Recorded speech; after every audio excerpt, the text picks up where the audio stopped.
Bonjour et bienvenue. Aujourd'hui, on va plonger dans un des domaines les plus fascinants des neurosciences, la neuroplasticité. L'idée qu'on peut nous-mêmes, activement, remodeler le câblage de notre cerveau, ce n'est plus de la science-fiction, c'est une réalité bien concrète qui est en train de tout changer, que ce soit en médecine ou dans la façon dont on se comprend. Alors, est-ce que le cerveau qu'on a aujourd'hui, c'est le seul qu'on n'aura jamais? Pendant très longtemps, on a cru que oui.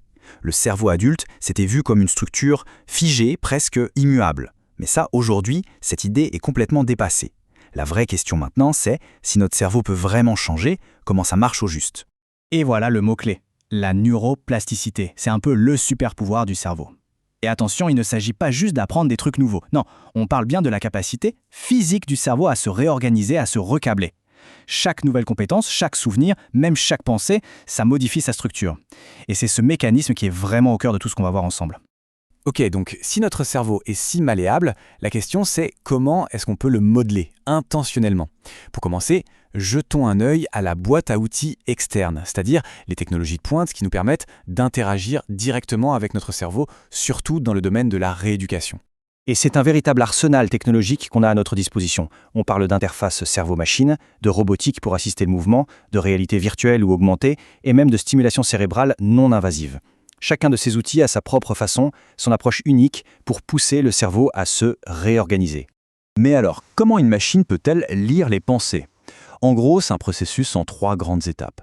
D'abord, l'acquisition du signal. Des capteurs, souvent un casque EEG, vont capter l'activité électrique du cerveau. Ensuite, étape 2, le traitement du signal. Là, des algorithmes assez complexes vont analyser tout ça pour extraire une intention claire, du genre « je veux bouger mon bras ».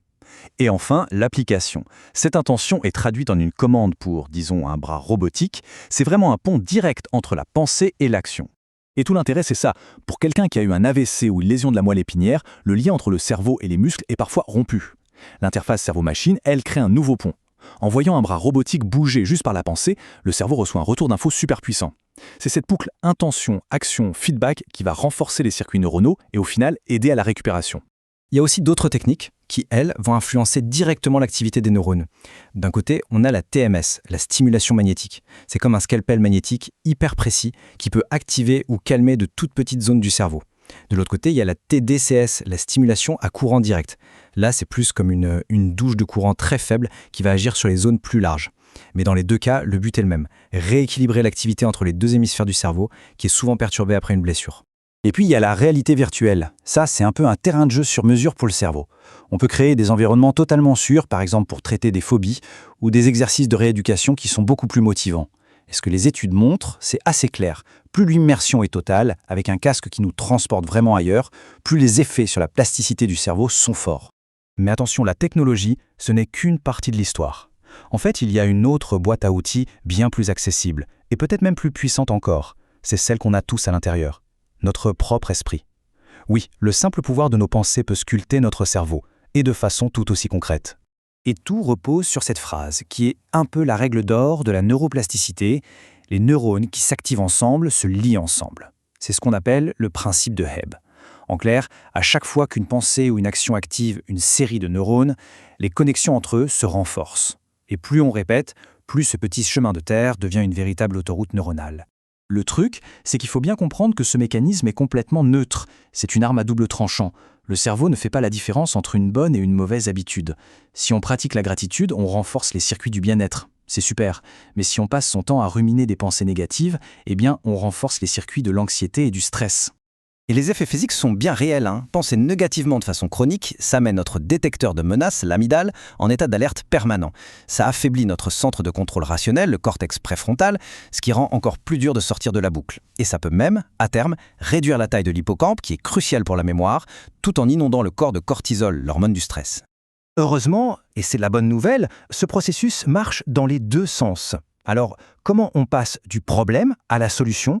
Comment on peut utiliser activement cette plasticité pour se construire un cerveau plus solide, plus résilient? C'est là que nos deux boîtes à outils, l'externe et l'interne, peuvent vraiment travailler main dans la main. Et le parallèle est vraiment frappant. D'un côté, on a des outils high-tech, une interface qui donne un retour sur l'activité du cerveau, un robot qui guide un mouvement, et de l'autre, des outils mentaux, la méditation pour observer ses pensées, une thérapie pour changer ses schémas de pensée. Les moyens sont différents, c'est sûr, mais le principe biologique derrière est exactement le même.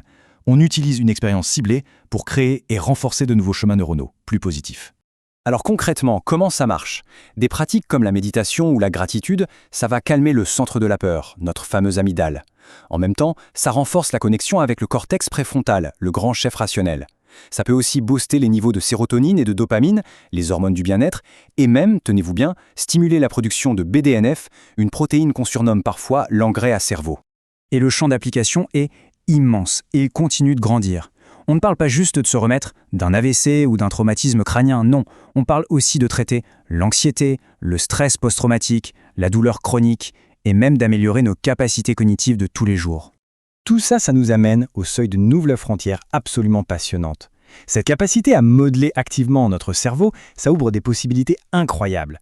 Mais bien sûr, ça soulève aussi des défis et des questions assez importantes pour le futur. Parce que pour les outils high-tech, les obstacles sont bien là. D'abord, le coût. Ces appareils sont souvent très chers, donc pas accessibles à tout le monde. Ensuite, la complexité technique. Ça demande une formation spéciale pour les utiliser correctement.